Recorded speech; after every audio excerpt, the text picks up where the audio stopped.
जय हिंद। आप सभी साथियों का आपके अपने YouTube channel Jha exam page पे स्वागत है। मैं आपके साथ राकेश झा। साथियों, एसएससी एमटीएस का फॉर्म भरने का डेट आ चुका है। 27 जून से लेकर के 31 जुलाई के बीच में आप कभी भी भर सकते हैं, लेकिन लास्ट डेट का इंतज़ार नहीं कीजिएगा, फॉर्म पहले भरिएगा। फॉर्म पहले भरने से आपके मनपसंद लायक क्या हो जाएगा, तो एग्ज़ाम सेंटर मिल जाता है। इस कारण से फॉर्म पहले भरिएगा। लास्ट में हो सकता है साइट काम करना बंद कर दे, स्लो काम करें, इसके चक्कर में नहीं पड़िएगा। फॉर्म नहीं भरे हैं तो जल्द से जल्द भरिए। मैं आपको इस वीडियो के माध्यम से ये बताने वाला हूँ मेरे दोस्त, जो आपको कौन कौन सी डॉक्यूमेंट की आवश्यकता पड़ेगी फॉर्म भरने के वक्त। ध्यान से समझिएगा, कौन कौन से डॉक्यूमेंट लेकर के आपको साइबर कैफ़े पे जाना है। साइबर कैफ़े वाले पे भरोसा नहीं करना है। फॉर्म भरने वक्त में तो आप भर दीजिएगा, लेकिन आपके परेशानी का सामना तब करना पड़ेगा जब आप पास कर जाइएगा, रिजल्ट आ जाएगा, डॉक्यूमेंट वेरिफिकेशन होगा, उसमें कुछ चीज़ मैच नहीं करेगा, जिस कारण से आपको निकाल दिया जाएगा।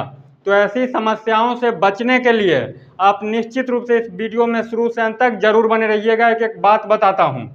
मैं बात कर रहा हूँ मेरे दोस्त एमटीएस 2024।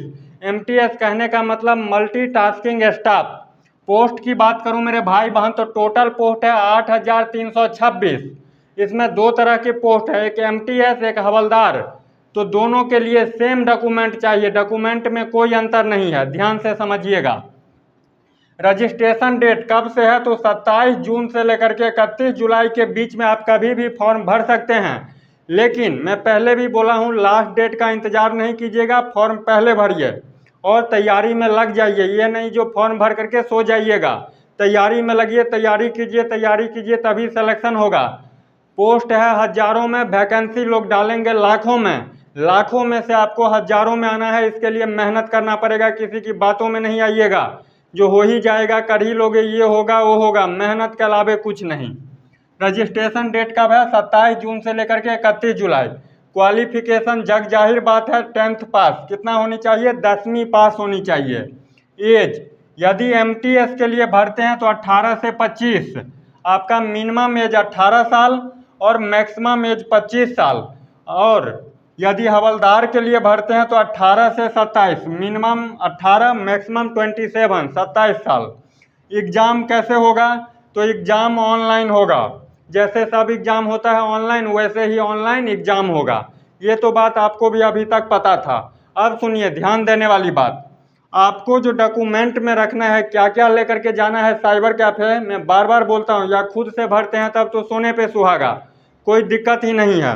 और यदि खुद से नहीं भर पाते हैं या फिर भरते हैं लेकिन समस्या का सामना करना पड़ता है, तब सुनिए, साइबर कैफ़े जाइएगा तो मोबाइल नंबर, ऐसा मोबाइल नंबर जो चालू हो, ये नहीं जो 5 दिन बंद रखते हैं 10 दिन ऑन रखते हैं, ऐसा नहीं।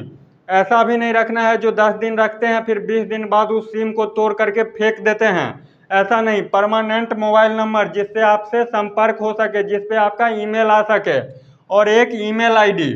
यहाँ पे सावधानी बरतनी है, साइबर कैफ़े वाले भैया का नंबर नहीं दे देना है, नहीं तो उनके नंबर पे ईमेल आएगा। कोई एग्ज़ाम से संबंधित जानकारी साइबर कैफ़े वाले भैया का नंबर यदि दे दीजिएगा तो उनके नंबर पे आएगा। तो ऐसा कदापि गलती नहीं कीजिएगा। अपना मोबाइल नंबर, अपना मतलब अपने पास नहीं है तो घर के किसी भी सदस्य का हो, उनका नंबर आप दीजिएगा, और एक ईमेल आईडी। अब सुनिए, उसके बाद डॉक्यूमेंट में आधार कार्ड, सुनते रहिए, आधार, वोटर आईडी, डीएल यानी driving licence, PAN card, school college का आईडी होगा आपके पास, या फिर पासपोर्ट। पासपोर्ट तो बहुत कम लोगों के पास होगा, ठीक है। आधार कार्ड यदि है तो बहुत अच्छी बात, नहीं है तो घबराना नहीं है। वोटर आईडी कार्ड, यदि वोटर आईडी भी नहीं है तब भी नहीं घबराना। डीएल ड्राइविंग लाइसेंस, वो भी नहीं है तब भी नहीं घबराना। पैन कार्ड या फिर स्कूल कॉलेज का आईडी कार्ड है। इस पाँचों छयों में से जो चीज़ है उसके तहत आपका रजिस्ट्रेशन हो जाएगा, आप फॉर्म भर सकते हैं। Aadhaar, voter ID, DL, PAN, school college का आई कार्ड है या फिर पासपोर्ट है, तो इसमें से किसी एक को ले जाइएगा। ये नहीं जो सब ले जाना है, किसी एक को। यदि आधार होगा, आधार कार्ड, तो बहुत अच्छी बात है।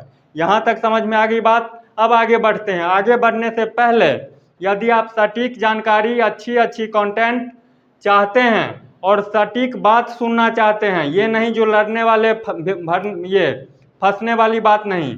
यदि मेहनत करके नौकरी लेना चाहते हैं, सटीक बात सुनना चाहते हैं, तो निश्चित रूप से चैनल को सब्सक्राइब जरूर कीजिएगा।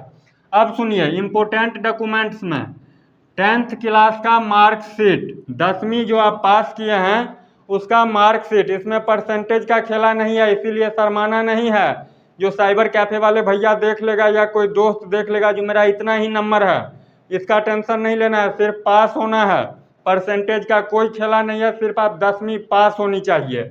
अब सुनिए, डिसेबिलिटी सर्टिफिकेट नंबर, जो भाई बहन मेरे दिव्यांग है, दिव्यांग कहने का मतलब दिव्यांग से पहले विकलांग कहा जाता था, जो भाई बहन फिजिकल हैंडीकैप हैं उनके लिए यदि वो छूट चाहते हैं तो डिसेबिलिटी सर्टिफिकेट नंबर उनको फॉर्म भरने वक्त में देना पड़ेगा। सर्टिफिकेट का नंबर होता है उन लोगों का, वो नंबर फॉर्म भरने वक्त देना है, और जो लोग नहीं है उनके लिए ये ज़रूरी नहीं है। तो ये नहीं समझिएगा जो ये सबके लिए ज़रूरी है।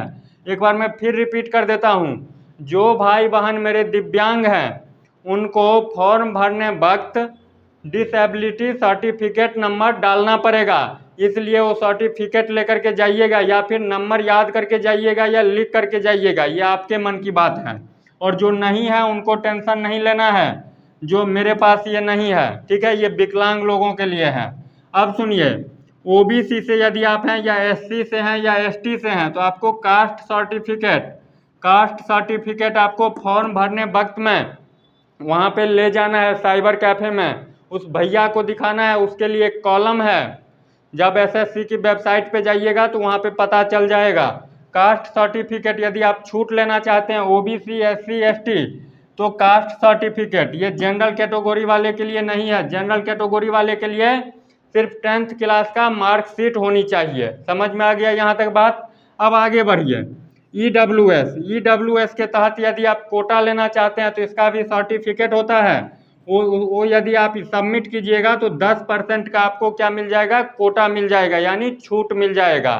नोट, यहाँ तक बात सब समझ में आ गया? नोट में लिख करके आया हूँ, मैं बार बार बोलता हूँ, साइबर कैफ़े वाले भैया का मोबाइल नंबर और ईमेल आईडी नहीं डालना है। यदि डालिएगा तो उनके नंबर पे मेल आएगा, कोई भी एग्जाम से संबंधित बात, उस जो मोबाइल नंबर आप फॉर्म भरने वक्त में दीजिएगा उसी पे कोई मैसेज या कोई जानकारी या कोई ईमेल आएगा। इसीलिए भूल करके भी ये गलती नहीं कीजिएगा। यदि आपके पास अपना मोबाइल है तो बहुत अच्छी बात, नहीं है तो परिवार के किसी भी सदस्य के पास मोबाइल नंबर है, ऐसा मोबाइल नंबर जो चालू हो, ये नहीं जो 5 दिन चालू रहता है 10 दिन बंद रहता है, ऐसे काम नहीं करना है। जो परमानेंट मोबाइल नंबर चालू रहता है और ईमेल आईडी जो सटीक है वो वाले डालिएगा। यहाँ तक बात समझ में आ गई? तो फॉर्म भरने वक्त में आपको यही डॉक्यूमेंट की ज़रूरत है, और निश्चित रूप से तैयारी में लगिए, मेहनत कीजिए, मेहनत कीजिए, मेहनत कीजिए। ये नहीं सोचिएगा, हल्के में नहीं ले लीजिएगा। जो 10वीं पास लेवल का एग्ज़ाम है तो इसको निकाल ही लूँगा, इसमें आप यदि 10वीं पास हैं तो हायर एजुकेशन वाले भी लोग भरते हैं। कहने के लिए ये 10वीं पास है, जब जाइएगा एग्ज़ाम सेंटर पे तब पता चलेगा। समझ रहे बात? देखिएगा तब लोगों को, छात्रों को, स्टूडेंट्स को देखिएगा तब पता चलेगा जो कितना भीड़ है। तो ये कहने के लिए 10वीं पास है, बार बार बोलता हूँ, हायर एजुकेशन वाले भी फॉर्म भरते हैं, आपको उस रेस में आना है। तो निश्चित रूप से तैयारी कीजिए। एग्ज़ाम भी इसका सितंबर अक्टूबर में होने की संभावना है, ठीक है, तो टाइम भी ज़्यादा नहीं है। और चैनल पे आप नए हैं तो निश्चित रूप से चैनल को सब्सक्राइब कीजिएगा। इस वीडियो के माध्यम से यही जानकारी देनी थी। मिलते हैं नेक्स्ट वीडियो में, तब तक के लिए बाय बाय, जय हिंद।